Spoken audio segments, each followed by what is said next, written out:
ஆப்கி அதாலத்ல cricket commentator Navjot Singh Sidhu மீது உள்ள குற்றச்சாட்டு. இவருக்கு ரொம்ப சீக்கிரமாவே கோவம் வரும். சித்து சார், நீங்க எந்த அளவுக்கு சிரிப்பீங்களோ அதான் சொல்லுவாங்களே, யானையோட பல்லு அது எப்படின்னா காட்டிக்கிறதுக்கு ஒண்ணு சாப்பிட ஒண்ணு. இங்க பாருங்க, இதுக்கு முன்னாடி நான் பொய் சொன்னேன். 35 வயசுல அதெல்லாம் ஸ்டாப் பண்ணிட்டேன். நான் நிறைய பொய் சொல்லியிருக்கேன். 34, 35 வயசு வரைக்கும் நிறைய பொய் சொல்லியிருக்கேன். கள்ளம் கபடன்னு எல்லாமே இருந்துச்சு. என்னைக்கு ஹரிங்கிற பேர் எனக்குள்ள வந்துச்சோ, நான் என்னைக்கு மெடிடேஷன் பண்ண ஆரம்பிச்சனோ, உண்மையை நான் எப்ப ஏத்துக்கிட்டனோ அப்ப இருந்து எனக்கு பயமே கிடையாது. நான் பழைய நாட்களை பத்தி பேசுறேன். நான் என்ன சொல்றேன்னா, என்னுடைய பழைய நாட்களை நான் தப்பு பண்ணியிருந்தேன்னு சொல்லிருந்தீங்கன்னா நான் ஒத்துப்பேன். நான் என்ன கேள்விப்பட்டேன்னா, யாராவது உங்ககிட்ட வேடிக்கை வச்சுக்கிட்டாங்கன்னா அவங்கள உங்களுக்கு பிடிக்காதுன்னு. உதாரணத்துக்கு மனிந்தர் சிங், அவர் விளையாட்டா ஏதோ சொன்னதுக்கு அப்புறம் நீங்க சூடான டீ கப் எடுத்துக்கிட்டு அவர் பின்னாடியே துரத்திக்கிட்டு ஓடினீங்களாமே. அவர் துரத்தல, அவர் மேல தூக்கி அடிச்சிட்டேன். நான் அவர் மேல தூக்கி போட்டேன், ஆனா அவர் எஸ்கேப் ஆயிட்டாரு. ஒருவேளை அவர் என் எதிரில வந்து மறுபடியும் அதே மாதிரி பேசியிருந்தாருன்னா நானும் மறுபடியும் தூக்கி போட்டிருப்பேன் அவர் மேல. ஆனா விஷயம் அது இல்ல. இப்போதைய விஷயத்தை பத்தி சொல்லணும்னா, இப்ப நம்ம கிட்ட டிஃபரெண்டான ஆட்டிடியூட்ஸ் இருக்கும். அதாவது நான் வந்து உதாரணத்தையும் சொல்றேன். கண்டிப்பா சார், இந்த மாதிரி நிறைய உதாரணங்கள் நானே கொடுப்பேன். சரி, நீங்க கேளுங்க, நான் சொல்றேன். மனோஜ் பிரபாகரை நீங்க அலமாரியில லாக் பண்ணி வச்சிட்டீங்க. சாவி எடுத்துக்கிட்டு எங்கேயோ தூரமா போயிட்டீங்களா? ஆமாமா, நீங்க சரியா சொன்னீங்க. மனோஜ் பிரபாகரை நான் லாக் பண்ணல. மனுஷன் எவ்வளவு பயந்துட்டாருன்னா, அங்க இருக்கிற டீ டேபிளுக்குள்ள உள்ள போயிட்டாரு. நான் அவரோட காலை புடிச்சு வெளியே இழுத்து நல்லா அடிச்சிட்டேன். இந்த விஷயத்த நான் ஒத்துக்கிறேன். ஆனா நான் ஏன் அப்படி பண்ணங்கிற விஷயத்த நீங்க தெரிஞ்சுக்கணும். அதுக்கு என்ன காரணம்னா, ஆக்சுவலி என்ன நடந்துச்சுன்னா, அசருதீன் சார் அவருடைய ரூமுக்குள்ள தனியா உட்கார்ந்து இருந்தாரு. அப்புறம் கபிலனோட ரூம் அதுக்கு பக்கத்துல இருந்துச்சு. நான் உட்காந்து படம் பார்த்துக்கிட்டு இருந்தேன். நான் அப்படி படம் பார்த்துக்கிட்டு இருக்கும்போது கபிலன் கிட்ட ரிக்வஸ்ட் பண்ணி கேட்டேன், ஆனா நான் வேற ஒரு படம் எடுத்துக்கிட்டு என்னோட ரூமுக்கு போறேன் அப்படின்னு. அப்புறம் 2-3 பேரை என் கூட கூட்டிட்டு போறேன்னு சொல்லி நான் அந்த படத்தை போட போகும்போது திடீர்னு அவர் சொன்னாரு, டேய் வைடாங்கற. நான் மனோஜை பார்த்து சொன்னேன், அண்ணா நான் ஒன்னும் உங்க வீட்டு வேலைக்காரன் கிடையாது, கொஞ்சம் பொறுமையா பேசுங்க, எதுக்கு இந்த மாதிரி சத்தம் போட்டு பேசிட்டு இருக்கீங்கன்னு. அப்புறம் நான் மறுபடியும் அந்த படத்தை எடுக்க போனேன். அவரு வெய்யின்னு சொன்னாரு, நான் அங்கேயே வச்சுட்டேன். அப்புறம் ஒரு 2-3 நிமிஷத்துக்கு அப்படியே உக்காந்துட்டேன். அவர் என்னோட அண்ணன் மாதிரி நினைச்சு. அப்புறம் அங்க ரசகுல்லா இருந்துச்சு. அப்புறம் ஒரு பக்கம் படம் ஓடிக்கிட்டே இருந்துச்சு. நான் அங்க இருக்கிற ரசகுல்லாவை பார்த்துட்டு அதை எடுக்கிறதுக்காக மெதுவா கையை நீட்டினேன். மறுபடியும் ஹோய். நான் என்ன கேட்டேன்னா, நீயா வாங்கிட்டு வந்தேன்னு. இல்லன்னு சொன்னாரு. இல்லன்னு சொன்னதும் காசு உன்னோடதான் கேட்டேன். இல்லன்னு சொன்னாரு. நான் என்ன சொன்னேன்னா, நான் தான் நீங்களா சாப்பிடறதுக்கு ரசகுல்லா வாங்கிட்டு வந்தேன், என்னோட ரசகுல்லாவை என்னையே சாப்பிட விட மாட்டியான்னு. ஏன் இஷ்டம்னு சொல்றான். தப்புன்னு ஒண்ணு விட்டேன். சரியான டம்முன்னு கீழே விழுந்தான். மனுஷன் குதிரையிலிருந்து கீழே விழுந்து எந்திரிக்க முடியும், ஆனா தன்னோட பார்வையிலே சரிஞ்சிட்டானா என்னைக்கும் எந்திரிக்கவே முடியாது. ஒருவேளை அந்த மாதிரி ஒருத்தரை அவர் என்ன நினைக்கிறாருன்னா, அவருடைய குரல்ல தான் தம் இருக்குன்னு.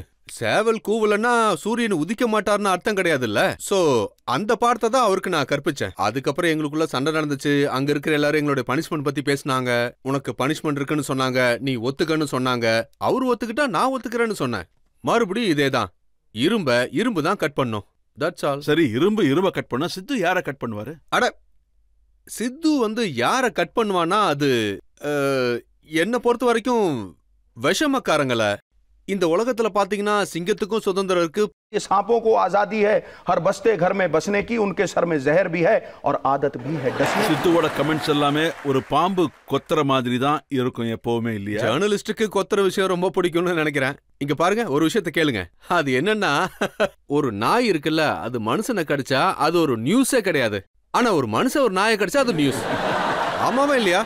ஆமா தானே? நான் என்ன நினைக்கிறேன்னா, ஜர்னலிசம்னு ஒரு உலகம் வரும்போது ஒரு கிறிஸ்பான விஷயத்த, ஒரு சென்சேஷனல் நியூஸ் இருந்தா மட்டும்தான் ஜர்னலிஸ்ட் கையில எடுப்பாங்க. நான் ஒரு சென்சேஷனல் நியூஸை ஞாபகப்படுத்துறேன். சொல்லுங்க சார். இது 27 டிசம்பர் 1988 வருவீங்கன்னு. குருநாம் சிங்னு ஒருத்தரை நீங்க குத்தினீங்க. அவர் அப்புறம் இந்த உலகத்தை விட்டே போயிட்டாரு.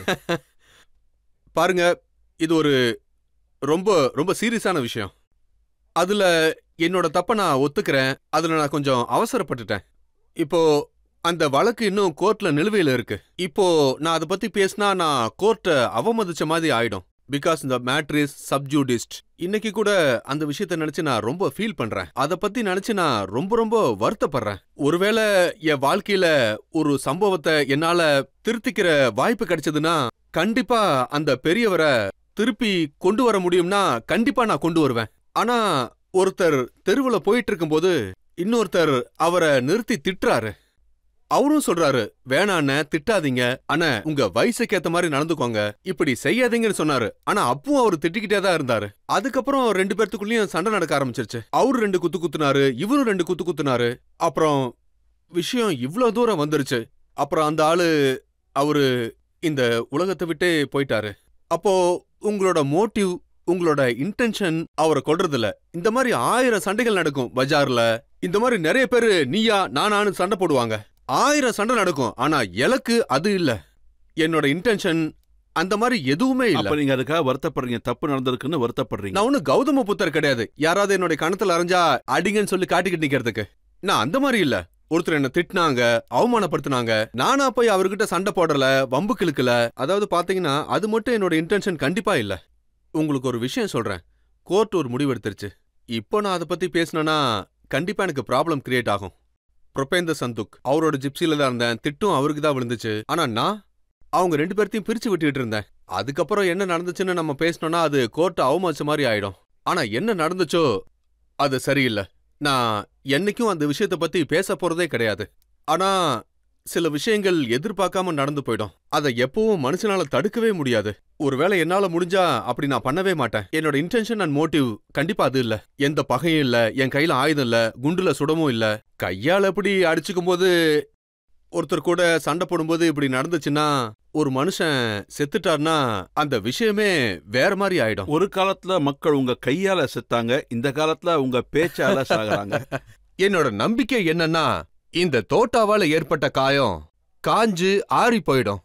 ஆனா வார்த்தைகளால பட்ட காயம் ஒருபோதும் ஆறாது. நான் எப்பவும் சொல்லுவேன், பெரியவங்களும் சொல்லியிருக்காங்க, ஒரு காட்டை அழிச்சிட்டா அது மறுபடியும் வளரும். ஆனா ஒரு சொல்லால பட்ட காயத்தை எந்த மனுஷனாலையும் ஆத்த முடியாதுன்னு.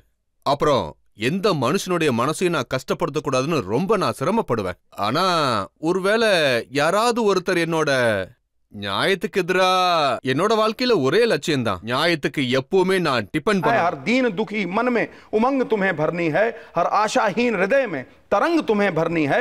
अरे महाभारत तो सर हर युग की अटल जरूरत है. बन के अर्जुन सच्चाई की जंग तुम्हें लड़नी है.